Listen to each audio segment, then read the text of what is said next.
ಸ್ವಾತಂತ್ರ್ಯ ದಿನಾಚರಣೆಯ ಭಾಷಣ.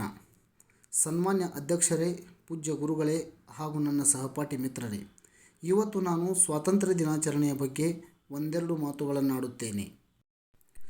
ಭಾರತ ದೇಶವನ್ನು ಮೊದಲು ಬ್ರಿಟಿಷರು ಆಳುತ್ತಿದ್ದರು. ಅವರು ನಮ್ಮ ದೇಶದ ಜನರನ್ನು ಗುಲಾಮರಂತೆ ಕಾಣುತ್ತಿದ್ದರು.